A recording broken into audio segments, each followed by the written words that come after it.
Everyone, and welcome to the Decks of the Weekend, my weekly video where I go over what happened in this weekend. And what happened was that I did very well in the Legacy 4 season. That's the Sunday main event.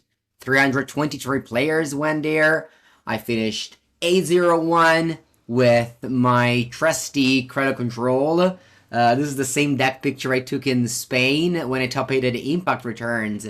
No need to change a card. I did change the sleeves though, but I didn't take a new deck pick because the list was exactly the same, which doesn't happen very often for me, but I really believe this deck is great, and so far I am 5-15-1 with it. So yeah, very good deck. On the Friday, we even top 8 the team event with Pivo Terlollo, two of the best Italian players. It was a fantastic weekend, and I'm so glad every 3 months to go to Four Season. If you're on the fence about it, just go. Actually, this time there were so many foreigners. My Sunday event, I played against 6 foreigners, not Italians, which is not something that used to be the case in the past. So yeah, super happy for the thing. But yeah, so let's get to the things. There was a large modern event with 410 players on Saturday. I decided to play pre-modern because I play tons of modern and already don't play much pre-modern. Anyway, this is the deck of the weekend. Why? Because this deck top 8'd. The whole top 8 is actually out on metagame.it. It's a very diverse top 8 with all the archetypes represented, but this one is the one that got my attention because, well, it's not something normal. I streamed this deck this morning, so you'll have a video soon, and it's a deck with 0 lands, but of course it's fake because you have all the flip lands, so you have like 24 lands in actuality, but having no lands means that Selective Memory can just put Thassa's Oracle, Jace in your deck, and just basically Doomsday in this deck, and that's super cool. You also win with Goblin Charbelcher, and you also win with Harbinger of the Sea. 4 of the 75, this card is sick. Also, a card in the sideboard that was fantastic to find out was Propaganda. I didn't even know this card was legal. And actually, when I checked, alright, maybe it's like from like 8th edition, I don't know. But then I noticed that it's actually reprinted this summer with the Assassin's Creed set. That's the set that brought it to modern, and it's good against Boros. Very good against Boros. I'm gonna. I don't know. I mean, maybe it's not as good as like Ghostly Prison. Sorry, it's the same as Ghostly Prison, so it's not that good, but definitely was very good for me against Boros. So yeah, thumbs up for the player who hated this event. Actually, I played against them on Sunday. They were playing another combo deck. Also, Teferi, Mage of Zafir. I played this against the control deck end of turn, and that was impressive for sure. You can back it up with free counters. You have Force of Negation. You have Commandeer. You have Disrupting Show. Disrupting Show very good in this deck because you have tons of 2, 3, and 4s. So it's like actual Force of Will. So yeah, super cool deck. You definitely want to check out when this video comes out. It's not normal that we have like a new deck doing well in modern, and especially now with the power level of modern as the way it is. But yeah, I'm glad that still happens. All right, let's go over to Legacy, where we have another fantastic deck in the top 8. The top 8 was actually very good. It was a lot of powerful names in the top 8. There was Claudio Bonanni, Matteo Blasi, Riccardo Biava went for the back-to-back.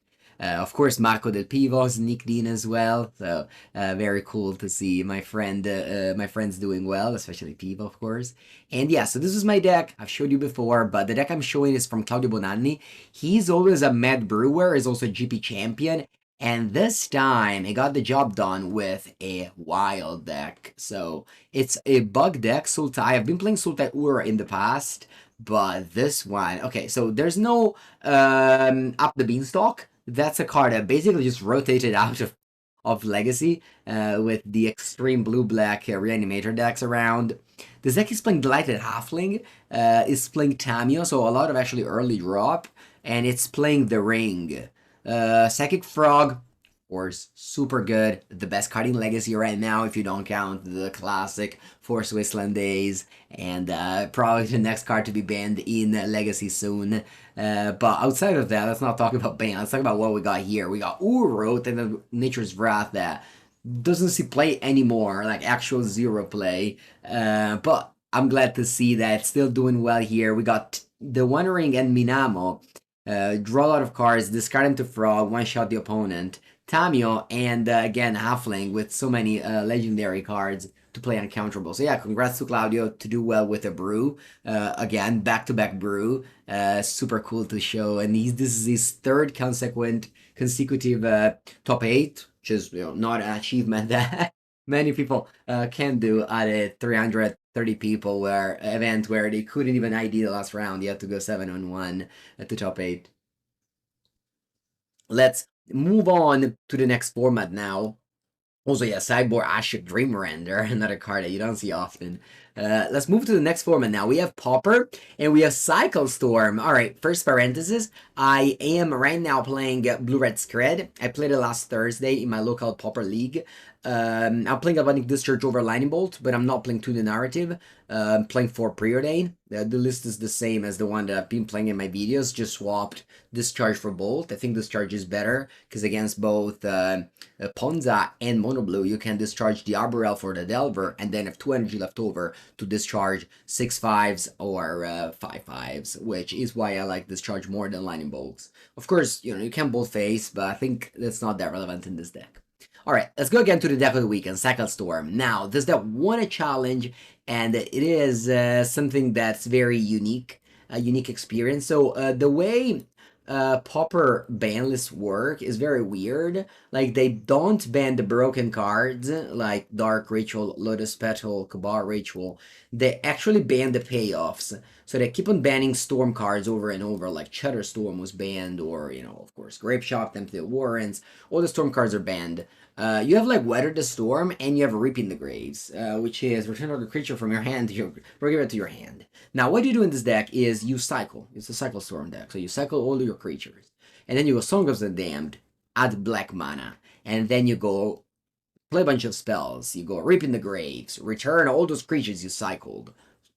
Just go through your deck, and then eventually between Dark Rituals and Songs of the Damned and Kabar Ritual, you have a ton of mana. You can then play the Hyda's Deploy to just gain a lot of life because being Cycle Infinite. You can just repropose it or Scalp to get back Reaping the Graves for Songs of the Damned, and eventually you kill with Dranith Stinger, which is the 2/2 that pings the opponent when you cycle. So you got just basically just go through your deck with this deck once you go off. So again, not something normal, and when this deck wins, it goldfishes, which is not very fun. Definitely don't love these archetypes. It's cool to showcase here and there, but it's not the best experience because similarly to Modern, you just have to wait patiently. Sometimes they fizzle because when you don't draw any Songs of the Damned, you just finish your mana and you have to pass the turn and your graveyard is loaded. Some other times you just kill the play on turn 1 if you stack your deck properly. So this is definitely a deck that has very high variance, a deck that some players love to play, not me.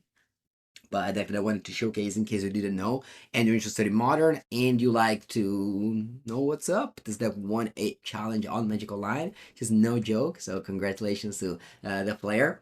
And yeah, that's gonna be it. We had, of course, a Mengu's Workshop video last Sunday, which is yesterday. If you're watching this now, it was pre-modern. Me and Tommy played pre-modern over there. We also had a pre-modern tournament recorded on Saturday that will be posted on the channel eventually. But yeah, this was the video, of course, and we'll have a Pauper soon next. So yeah, make sure to follow Mengu's Workshop and subscribe to this channel to not miss a daily league on this channel. Thank you so much for listening. I hope you have a good week, for watching, of course, and thank you. Bye bye.